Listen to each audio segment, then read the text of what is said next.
जय हिंद। तो समझते हैं नए से डीएलएड परिप्रेक्ष्य में कुछ महत्वपूर्ण एवं राहत भरी खबरें निकल के आ रही हैं, जो मैं आप लोगों के साथ इस छोटी सी वीडियो के माध्यम से साझा करने वाला हूं।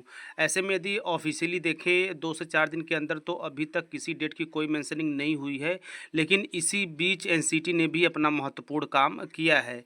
ऐसे में यदि एनसीटी की वैलिडिटी की बात की जाए या पूरे भारत में किसी भी राज्य के शिक्षक भर्ती की बात की जाए, तो एनसीटी एक सर्वोपरि संस्था होती है, यानी कि एलिजिबिलिटी क्राइटेरिया या फिर क्राइटेरिया से संबंधित कोर्स का निर्धारण एनसीटी ही करती है।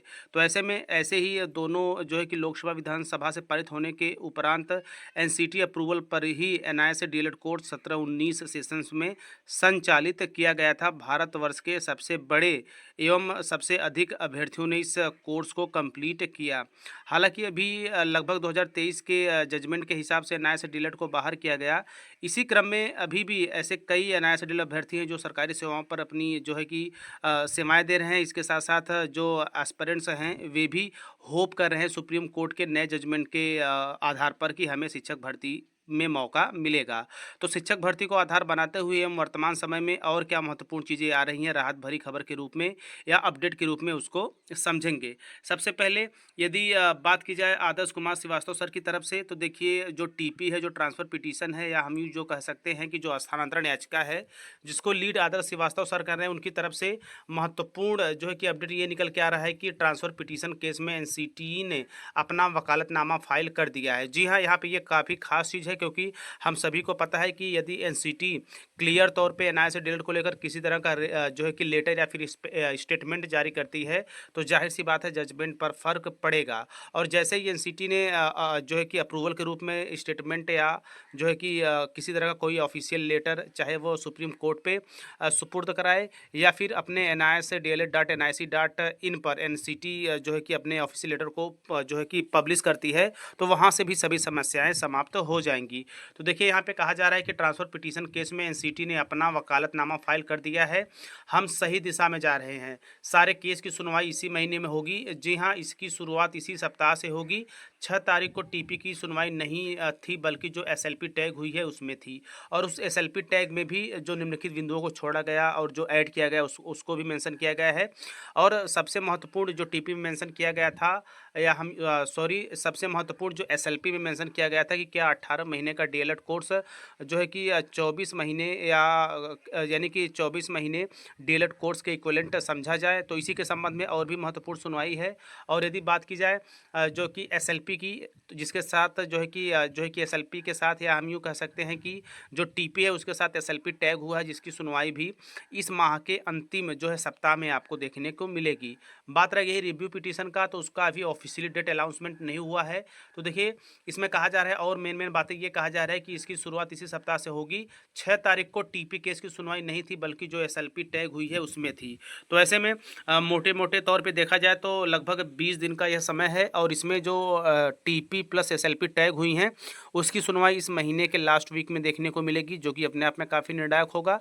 इसके साथ साथ जो रिव्यू पिटीशन है जिसका लीड विश्वनाथ सर कर रहे हैं, वो जो है कि रिव्यू पिटीशन का स्थान जो है कि पुनर्विचार याचिका का अभी तक डेट मेंशनिंग सुप्रीम कोर्ट की तरफ से नहीं की गई, जाकि नहीं किया गया है। बाकी यदि एनआईए से डीएलएड शिक्षक परिवार की बात की जाए या फिर एक्टिव जिन्होंने केस को लीड किया है, उनकी तरफ से पुख्ता तौर पे यही कहा जा रहा है कि सारे केसों की सुनवाई इसी महीने में होगी। यानी कि हम ये मान के चल सकते हैं कि टीपी प्लस एसएलपी की सुनवाई इस जो है कि सितंबर माह में ही लास्ट वीक में आपको मिलेगी, 10 से 15 दिन बाद।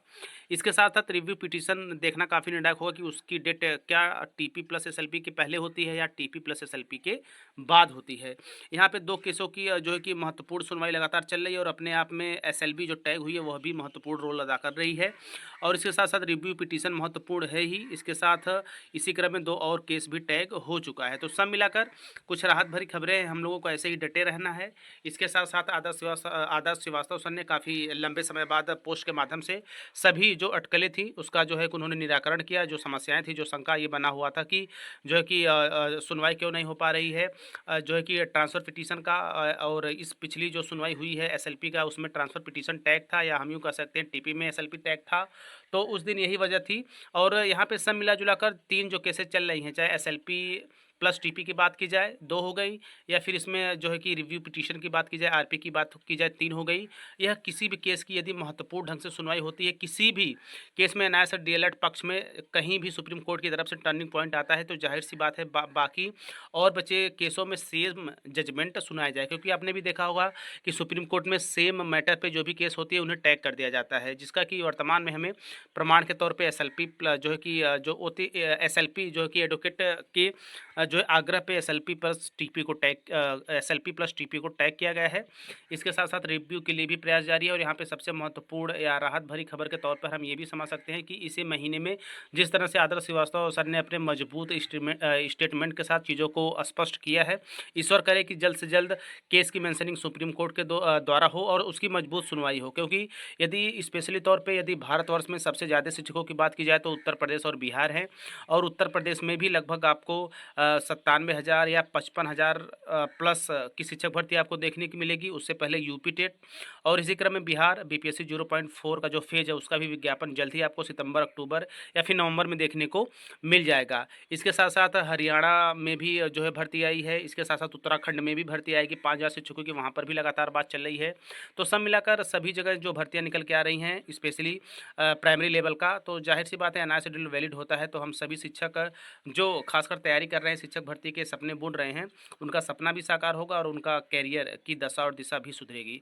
तो ऐसे में सब मिलाकर हमें धैर्य बनाए रखना है, और सबसे महत्वपूर्ण स्टेटमेंट के आधार पर हम कह सकते हैं कि तीनों केसों की महत्वपूर्ण सुनवाई इस माह से प्रारंभ होगी। एक केस की सुप्रीम कोर्ट के द्वारा डेट दी गई है रगे रिव्यू पिटीशन की, तो अभी डेट अपने आप में जो है कि खास है, और जल्द ही उस पर भी सुप्रीम कोर्ट मेंशनिंग करेगा और उसकी भी केस सुनवाई महत्वपूर्ण ढंग से की जाएगी। तो ऐसे में इस बीच के समय में बिल्कुल हमें धैर्य बना के रखना है, और जो चीज़ें निकल के आ रही हैं उसमें जो है कि हमें सभी अन्य जो लीड कर रहे अभ्यर्थी हैं उनको सहयोग प्रदान करना है। हालांकि आप सभी ने सहयोग किया है। तो ये रहा कुछ महत्वपूर्ण अपडेट्स जो कि तीनों केसों को आधार बनाकर और ऑफिशियली आदर्श कुमार श्रीवास्तव सर के स्टेटमेंट के आधार पर मैंने जानकारियाँ आप लोगों तक साझा की, और यदि ऑफिशियली देखा जाए तो एक केस की मेंशनिंग हुई है। आगे चलकर इसी क्रम में जो भी महत्वपूर्ण जानकारी आएंगी लगातार मैं टीचर प्लानिंग पॉइंट चैनल के माध्यम से आप लोगों तक जुड़ा रहूँगा। तो मिलते हैं नेक्स्ट वीडियो नेक्स्ट इन्फॉर्मेशन के साथ। तब तक स्वस्थ व्यस्त और मस्त रहिए। जय हिंद, वंदे मातरम।